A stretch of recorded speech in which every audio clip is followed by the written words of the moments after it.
Hi, I'm Brennan Metzler with the American Association of Snowboard Instructors. And I'm Grant Bishop with PSIA. And we're here with REI Co-op to share a few ideas and tips about uphill travel with you. Whether you're a beginner or you've done it before, we're going to give you some tips as far as how to make it a little bit more enjoyable, avoid some of the pitfalls that you might have. This video is going to cover skills at the trailhead, on the skin track as you make your way up, and at the top of your tour as you transition back to downhill.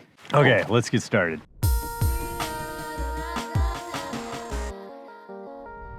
Hey, so we're here at the trailhead.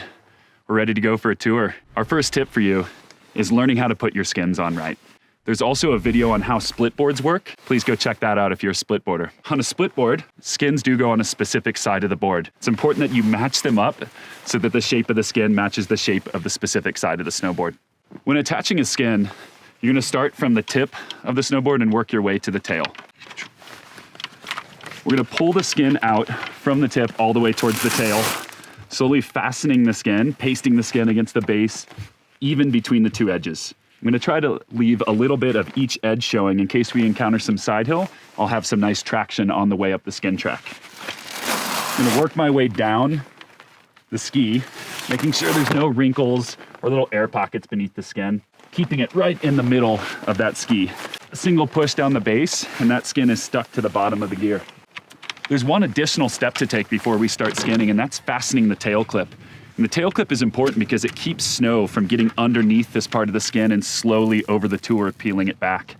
So once you have your skin on the base, we are gonna fasten our tail clip so that it's smooth and pulled taut and no snow can get underneath here. And that'll keep the skin sticking all day long, 1, 2, 3, or 4 laps into the tour. So the same rules apply for skiing. One of the things you might want to look at is you want to keep the base of your ski and everything as dry as possible. So if you see a little water on there, just give her a little wipe down. On skis, typically you're going to see a tip loop and a tail clip.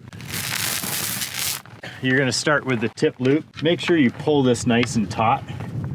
And then same thing, just kind of take it down right around the edges, making sure the edges are free of the skin. If you're on a side hill, just being able to put an edge in if you need it. So as you kind of come to the tail here, there's lots of different types of clips. This one happens to fit in the notch right back here conveniently, so it fits to your ski. But you're just gonna kind of clip it in there, and then we're ready to roll.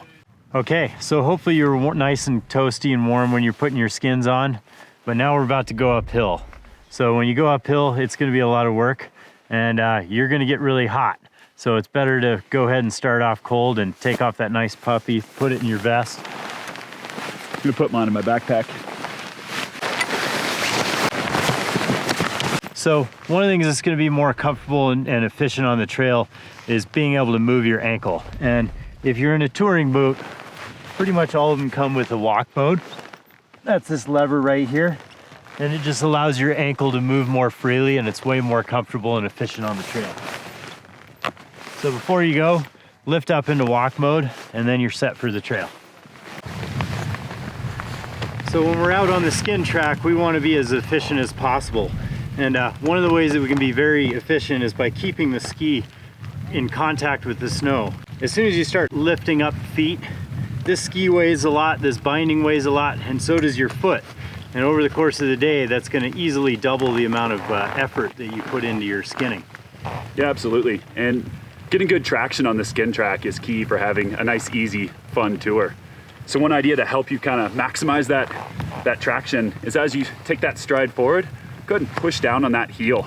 That's going to set the skin against the snow and then give you a nice, stable platform that you can pull yourself up off of. So again, push down that heel and then pull yourself up. So our skin track's gotten steeper and it's getting a little uncomfortable and a little awkward to continue upward. Thankfully, touring gear comes with something called heel riser. And a heel riser, just a lever or a piece of the binding that raises our heel up off the board, keeps us over our gear and makes it much easier and comfortable to go uphill. So on my split board bindings, those heel risers are located directly underneath them. I have 2 different levels. For this pitch, I'm gonna engage both of them. You can see that my heel is now up off the board, which is gonna make this whole thing a lot more fun.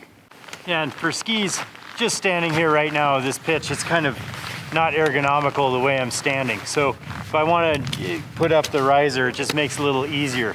So I can do it a couple ways. There's different differences in different bindings of what you can do. I can reach over and set it down. As you get a little bit better, you can just flick it with a pole, and that's just a lot easier. One thing to keep in mind, if it's just a little hill and it's flat on the other side, it might be a waste of time to swap them and swap them back, so you might just want to keep going. In this case, it's a sustained pitch, so we'll just go for it. Oftentimes on the trail, you find situations like this. The good snow's up there, but it's kind of steep. So rather than going straight up this, we're gonna try and find an easier route. You might be tempted just to set your skin track straight up a slope, but that can actually be more difficult or even impossible to get up if the snow is slick or if it doesn't quite go right. So rather than shooting straight for the top of something, go ahead and set a series of more gradual switchbacks that get you to that same point. That'll help you save energy, keep it conversational, and it'll make your day a little more fun, a little easier. So when you come to a switchback and you're gonna make a kick turn, you're gonna follow a couple steps. We need to get our skis from pointing this direction, pointing that direction. The first step is to skin just a little bit by it and plant your downhill ski. Once you feel balanced on this, go ahead and move your poles, turn the old uphill ski and set it in the new skin track. Once I'm stable here, I'm gonna move my body over this ski, pick up the outside ski, give it a little shake, set it new track, we're good to go. Same thing with skis. Key is the weight transfer, so huge big step with the feet is a little bit harder. So I'm gonna swing her around, wait and put weight on this, pause, bring the ski up, take her around. Yeah, buddy. All right, so we made it to the top. So now it's time for our transition to be able to ski. It's time to get your boards ready, binding in ski mode, as well as the boot in ski mode. Now we're gonna remove our skins and keep them warm and dry. So we're actually gonna move from tail to tip this time. We're gonna remove the tail clip on the skin. We're gonna be careful here as we peel the skin back to make sure that this sticky side doesn't end up in the snow. Because if it does, that could be TKO for the rest of your tour. I'm gonna peel it all the way down and come on off. And then I'm gonna stick it sticky side to sticky side, right to itself, fold over. Go ahead and put that inside my jacket, keep it nice and warm for next lap. Same thing. So I'm gonna start by taking off the clip and then just peeling it all the way down, trying to keep it as dry as possible. Set down the ski so it doesn't run away. Nice fold in half, making sure there's no dirt or water. And then right into the jacket where it's nice and warm and dry. Sweet, so splitboard binding, when we were in uphill mode, we had the high back. It was away from our ankle. If you try to snowboard like that, your board's not gonna be very responsive. So before you go to downhill mode, don't forget to add that forward lean back in. And now the binding has more angle. My board will ride the way I like it to.